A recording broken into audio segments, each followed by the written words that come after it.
Hello everyone. Welcome back to Warfront Stories.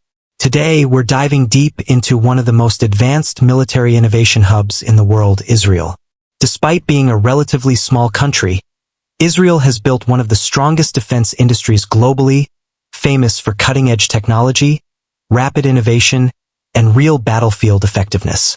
From the legendary Iron Dome missile defense system to next-generation cyber warfare capabilities, Israel's defense technology is not only protecting its borders, but also shaping modern warfare worldwide.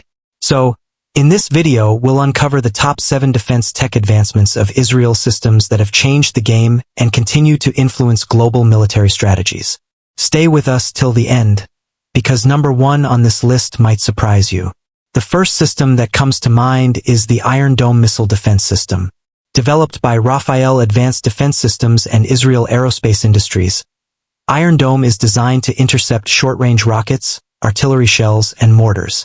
It became world-famous for its incredible interception success rate, often above 90% during conflicts.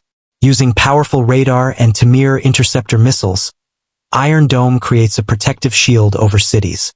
It's mobile, can be deployed quickly, and has been in service since 2011. Over the years, it has saved thousands of lives. Beyond Israel, countries like the US, India, and South Korea have shown serious interest in Iron Dome. It's more than a defense system. It has become a global symbol of Israeli innovation. Next is David's Sling. This system was developed through a partnership between Israel's Rafael and the American defense giant Raytheon. Unlike Iron Dome, which is for short-range threats, David's Sling is designed to take down medium to long-range threats, covering distances of 100 to 300 kilometers. At its heart is the Advanced Stunner Interceptor missile, equipped with cutting-edge seekers that can identify and dest